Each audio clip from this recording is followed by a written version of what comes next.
Bonjour à toutes et à tous, bienvenue à cette vidéo. Comme chaque mercredi, nous allons aborder les matières premières et les fondamentaux. Nous sommes aujourd'hui le mercredi 14 avril 2021. Au menu du jour, nous allons parler du pétrole. Nous allons plus nous focaliser sur de nouvelles données fondamentales. Nous allons aborder par la suite le platinium, l'or et nous allons terminer par le maïs.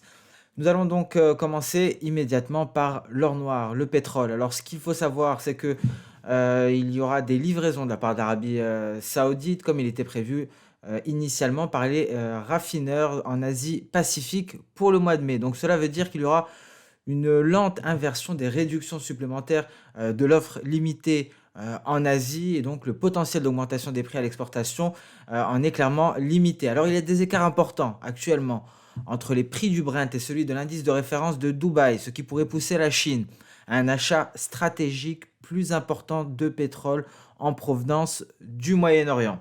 On notera également aux États-Unis les plateformes pétrolières du bassin permien qui commencent à rebondir, comme c'était le cas en 2016. Un retour, on peut s'attendre donc, il est peu probable, que l'on ait un retour complet de la production américaine à hauteur de 13 millions de barils par jour. Du côté de l'Iran, l'Iran souhaiterait donc un accord nucléaire plus rapidement. À noter que ces derniers mois, l'Iran a augmenté ses exportations vers la Chine, mais c'est une chose qui n'est pas possible vers d'autres destinations tant qu'il n'y aura pas d'accord. Donc l'Iran qui a pour ambition d'arriver à un accord le plus rapidement possible pour pouvoir multiplier ses exportations. Nous allons commencer par cet écart entre le Brent et la référence de Dubaï. Nous avons un écart qui pourrait entraîner des achats plus importants en provenance de Chine. Ici, on peut le voir, hein, on retrouve notamment cet écart en blanc et on retrouve en jaune les importations en provenance de Chine qui sont en train de remonter. Alors, ce qu'il faut savoir, c'est que précédemment, d'un point de vue historique, cet écart reste tout de même faible. Mais actuellement, on reste tout de même à un plus haut qui date donc du mois de mai 2020. Donc ici, on pourrait assister à une hausse des importations en provenance de Chine. On a déjà un net rebond, la Chine qui devrait se tourner vers le Moyen-Orient pour s'approvisionner.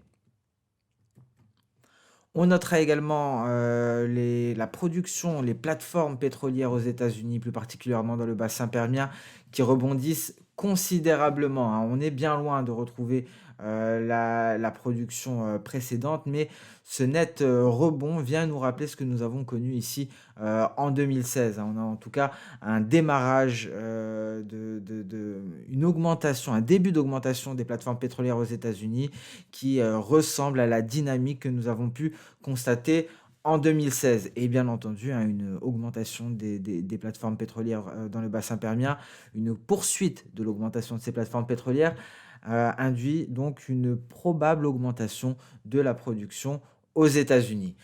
Alors d'un point de vue graphique à très court terme, hein, nous avons un pétrole ici devant vous, le WTI, qui est sorti de sa zone de congestion, on peut le constater ici, après un premier refus. Nous avons donc réintégré par la suite le nuage Ishimoku. Nous avons une sortie par le haut, signal d'achat validé par la Chikuspan. Donc peut-être un départ haussier, il faudrait attendre un franchissement des 62,20 $ avant d'espérer une poursuite de cette hausse pour aller donc évoluer au-dessus des 63,50 $. En tout cas, on est en train de s'éloigner de ce scénario que l'on avait abordé la semaine dernière concernant l'éventuelle formation d'une figure en épaule-tête-épaule qui était visible en données journalières. On avait cependant ce nuage hein, qui faisait office de support, qui nous laissait qui nous laissait penser une éventuelle reprise haussière. Un nuage en tant que support qui a tenu le coup des cours pour le moment qui sont en train de repartir à la hausse. On passe à présent au platinium. Alors, ce qu'il faut savoir, c'est qu'il y a donc un éventuel retour de la production sud-africaine, mais nous avons donc une baisse de la production en provenance de la Russie. Mais en Afrique du Sud, on pourrait avoir des problèmes d'exploitation minière en raison du Covid-19, comme ce que l'on a connu l'année dernière, mais également des problèmes de panne d'électricité, une situation que nous avons également déjà connue. Donc, une offre qui reste fragile en Afrique du Sud et un repli de, la production, russe. Il devrait y avoir une légère augmentation, du point de vue de la demande concernant le secteur automobile et il y a, également une nette hausse, en provenance du secteur industriel, hein, grâce notamment à l'énergie verte, pardon, qui pourrait, soutenir la demande industrielle dans les années à venir. Alors, il y a un déficit cette année concernant le platinium. Ce dernier, reste, très, limité et donc ce marché va clairement, dépendre de la demande d'investissement, donc concrètement des, ETF et donc si on a une reprise, des achats des ETF, cela donc, conduira à une hausse de la demande d'investissement, une demande d'investissement, qui sera, capitale, hein. Donc nous allons suivre avec attention, bien entendu, lors des prochaines semaines, le comportement des ETF sur ce marché et ici, on retrouve donc les données concernant, l'offre tout d'abord et nous avons par la suite la demande. Alors d'un point de vue de l'offre, ce que l'on peut, constater ici, nous avons la production en provenance des, raffineries. Nous avons une hausse de 19 en glissement annuel, hein. On le voit ce passage, hein, de 2020 à 2021, une nette hausse ici et on retrouve le détail des différents pays, une hausse, notable, en Afrique du Sud. On est tout de même bien loin des niveaux, avant la pandémie, avant, le coronavirus.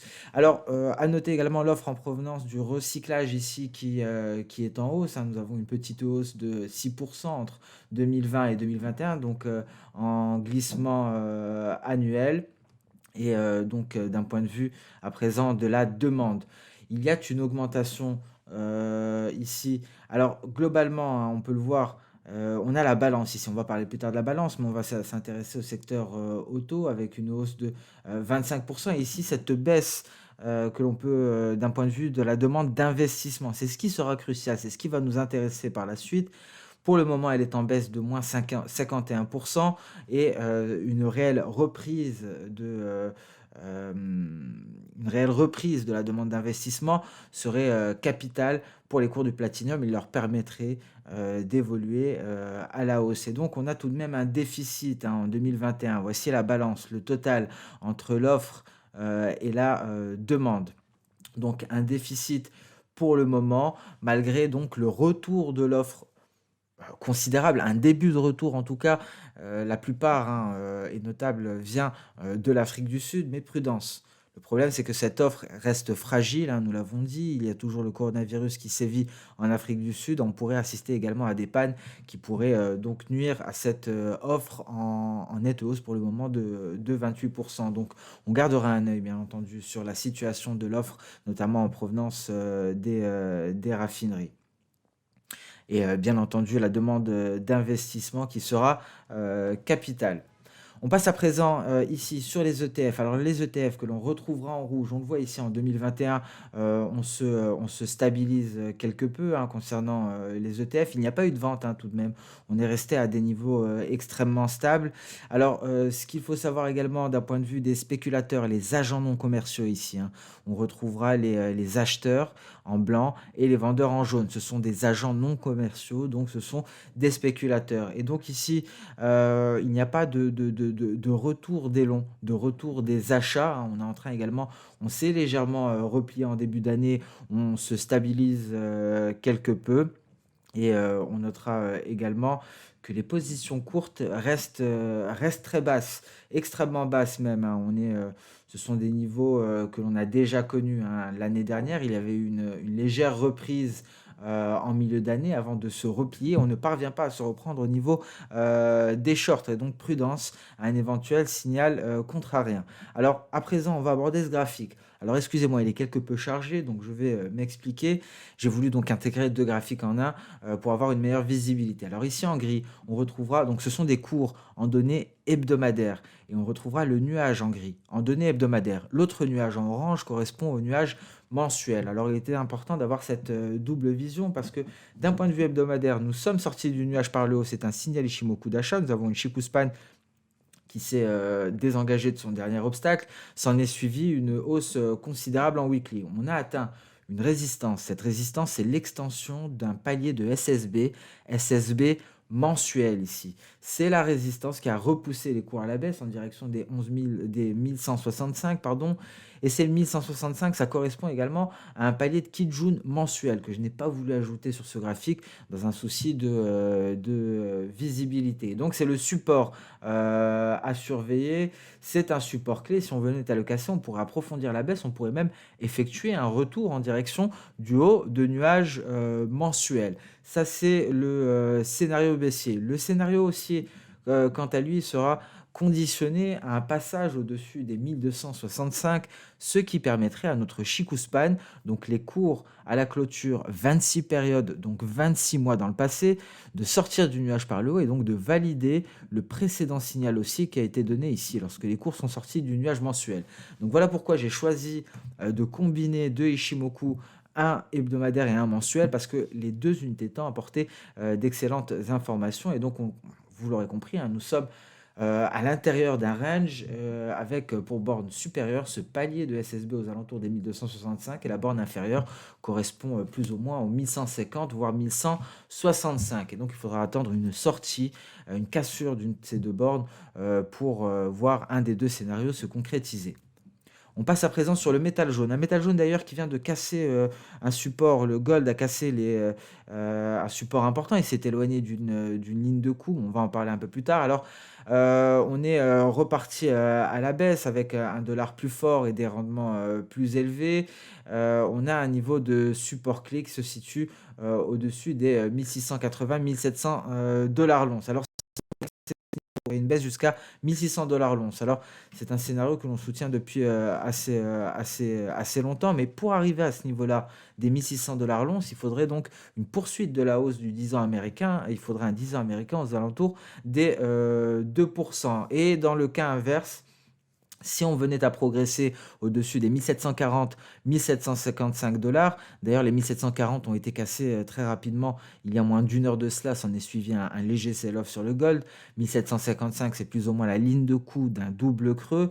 Alors en cas de passage, si on venait à se hisser au-dessus de ce niveau-là, on pourrait progresser davantage et la prochaine résistance, la prochaine cible haussière serait à 1833 dollars l'once. Alors, on retiendra également les récentes baisses sur le cuivre, ce qui est dû notamment à des facteurs fondamentaux en provenance de Chine, des facteurs en provenance de Chine, pardon, l'absence d'expansion supplémentaire de la politique monétaire, mais également du crédit en Chine, ce qui pourrait donc entraîner à la baisse le ratio cuivre-or, copper-gold, et cela pourrait être un signal à la baisse pour les rendements obligataires.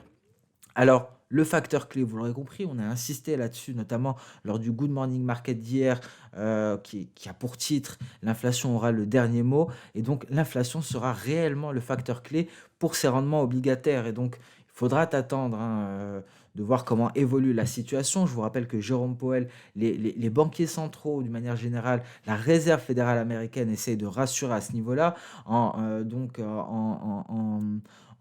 elle rassure en disant effectivement que l'inflation ne sera qu'un phénomène temporaire et qu'on pourrait se stabiliser avant de repartir à la baisse d'un point de vue de l'inflation.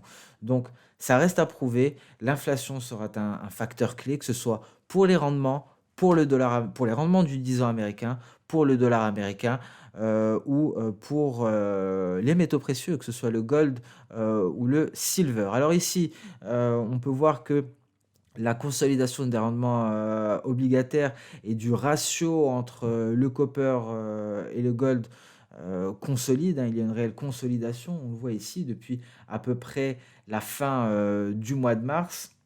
Et donc, une éventuelle baisse des cours du cuivre serait un signal important pour le gold et pour les rendements obligataires. Alors, il est important de faire ce lien. Il faut donc surveiller justement ce ratio entre les cours du copper et ceux du gold. Et c'est ce que l'on fera, car cela pourrait être un signal également pour les rendements obligataires. Et donc, si on poussait le rendement plus loin, si on poussait pardon, le raisonnement plus loin, ce serait également une indication précieuse pour les valeurs technologiques.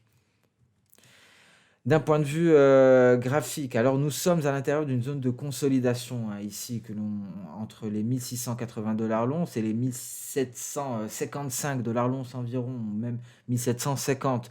Et il faut attendre une cassure d'une de ces 2 bornes, une sortie, de cette zone de range pour espérer un réel mouvement et pour avoir une meilleure visibilité, sur le gold. Alors nous avons donné, hein, les différents, niveaux.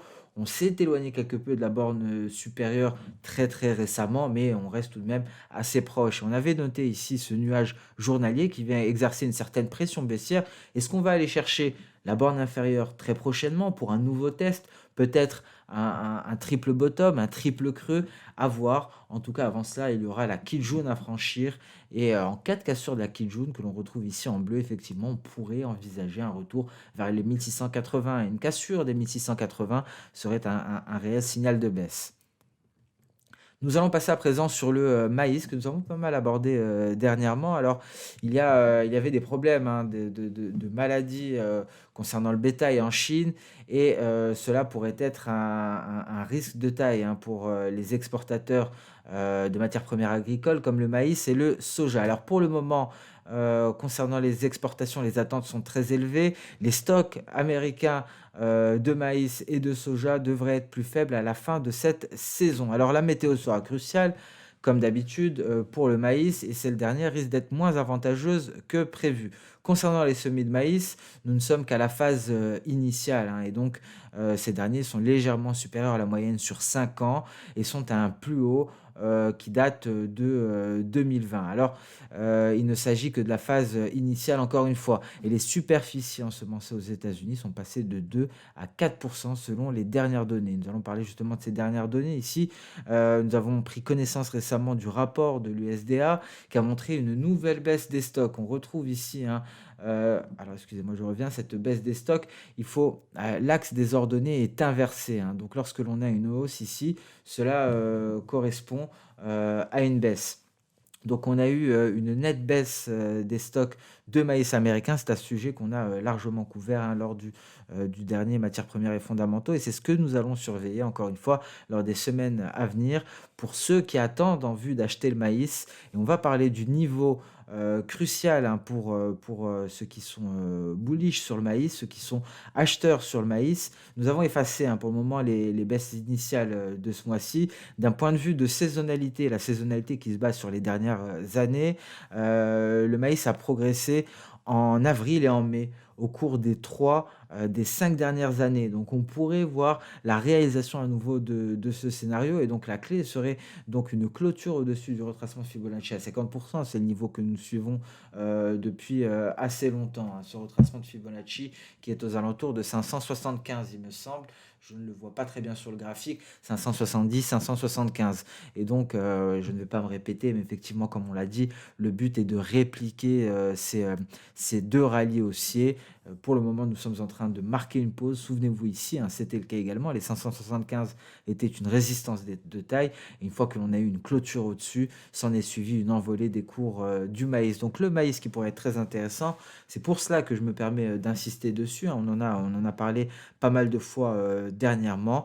Et donc on est peut-être à la veille d'une reprise du rallye haussier, un rallye haussier qui n'est peut-être qu'à mi-chemin à l'heure actuelle. En tout cas, si on en croit les historiques de cours, c'est ce que l'on pourrait en déduire. Et donc sur cette vidéo sur les matières premières et les fondamentaux touche à sa fin. Si vous avez des questions, n'hésitez pas à les poser en commentaire. Si vous avez des recommandations, si vous avez donc une matière première en particulier qui vous intéresse et que vous souhaiteriez que l'on aborde la semaine prochaine, n'hésitez pas à me le dire. Alors bien entendu, dans la limite des matières premières proposées par XTB, si c'est proposé par XTB, on pourrait l'aborder, on pourrait analyser les fondamentaux de ce marché. Alors merci à toutes et à tous pour votre fidélité, merci pour votre attention. Je vous donne rendez-vous dès demain matin pour le prochain Good Morning Market. Au revoir.